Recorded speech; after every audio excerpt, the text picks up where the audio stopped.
Et Christophe, prenons la direction de Comprégnac pour l'édition 2016 du Trail de la commune auviennoise. De nombreuses courses étaient au programme du jour et notamment un parcours à destination des canicrosseurs. Une quarantaine de binômes chiens-maîtres étaient présents. Paul-Rémy Barjavel et Jean-Marie Arnal étaient sur la ligne de départ. Drôle d'ambiance à Comprégnac. Des toutous et leurs maîtres reliés par un harnais, on appelle ça des canicrosseurs. La discipline est ouverte à tous et aux chiens de toute taille et de toute race. L'important est d'avoir une relation particulière avec son compagnon. C'est fusionnel, très fusionnel. Il y a vraiment plus rien qui se passe autour. Enfin pour moi, il n'y a plus rien qui se passe autour. C'est vraiment le chien et le maître qui courent ensemble. Sur la place de l'église, les coureurs se préparent donc à courir 9 km avec leurs chiens, des animaux forcément un peu nerveux avant le départ. Le départ est très très rapide en général. Les chiens sont très excités et donc on part vraiment à 25-30 km/h sur les 100-200 premiers mètres. Le départ, on tient bien le chien, on a plus mal aux bras qu'aux jambes et c'est à fond. On se marche un peu dessus mais pas de casse au moment du départ. Les coureurs ensuite prennent leur rythme. Pendant la course, le chien doit être en permanence devant son maître ou juste à côté. Le coureur doit donc lui donner des informations. 9 km sous la pluie, dans le brouillard et sur des chemins boueux. C'est intense, sale et éprouvant, mais à l'arrivée, seul compte le plaisir. Moi j'ai voulu prendre une chienne qui était un peu puissante et j'ai goûté à la boue de Haute-Vienne avec plaisir et j'espère que l'année prochaine ça sera encore ouvert aux canicrosseurs. C'est vraiment très sympa l'organisation de pouvoir nous permettre de faire notre sport et en espérant qu'il y ait un peu moins de boue l'année prochaine. 45 binômes ont participé au canicross. Malgré les conditions difficiles, pas un seul n'a abandonné.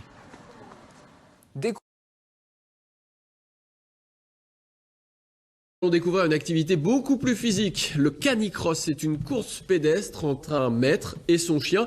Sauf que, et c'est là toute la particularité de la discipline, le coureur est attaché à son chien. Bonjour Céline Courbet. Bonjour. Vous étiez ce week-end à Comprégnac pour l'édition 2016 du Trail de la commune. Où vous avez participé au canicross. C'est une discipline, on va le voir en image, qui est particulièrement intense. Courir accroché à son chien. Oui. C'est un sport à part entière. Après, intense, ça va dépendre aussi de la puissance de son chien. On court pendant combien de kilomètres ? Là, l'épreuve de dimanche, c'était sur 9 km.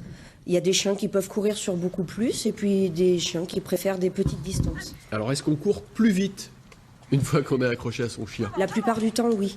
Le fait d'être associé à son binôme canin nous fait gagner quand même de la vitesse. Ça peut aller jusqu'à 30% de rendement. Largement. Alors on le voit sur les images, vous avez été gâté par la météo ce week-end. Il faut être en bonne condition physique, j'imagine, pour le maître et pour le chien. Exactement. On s'entraîne tous les week-ends, notamment avec le club Canipat 87.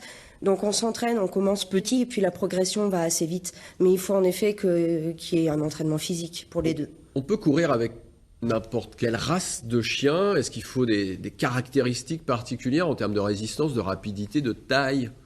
On peut courir avec n'importe quel chien. La plupart des gens commencent avec leur chien de famille sans qu'ils aient connu le canicross avant.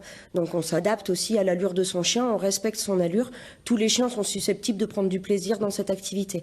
Après, si on y prend encore plus de plaisir et qu'on veut des performances, on peut s'orienter sur d'autres races de chiens, type chien de chasse, nordique. Enfin, voilà.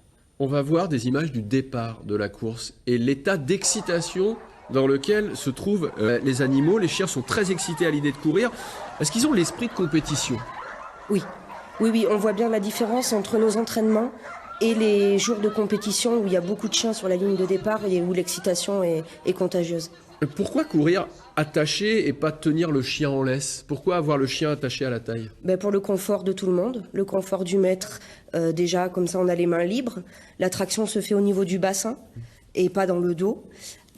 Et pour le chien, on ne peut pas le faire courir avec un collier, sinon il s'étranglerait. Donc c'est des harnais qui sont adaptés à leur morphologie, des harnais de traction. D'accord. Une quarantaine de binômes, maître et chien, ce week-end. C'est un sport qui se développe. Énormément. Ce besoin de complicité avec son animal ? Oui, c'est un sport qu'on voit vraiment exploser au niveau national depuis quelques années déjà. Là, c'est vraiment en train de devenir très important. On le voit, nous, au sein de Canipat 87, le club de Haute-Vienne, les licenciés sont de plus en plus nombreux. Eh bien, merci Céline Courbet d'être venue ce midi nous faire découvrir donc cette activité qu'on peut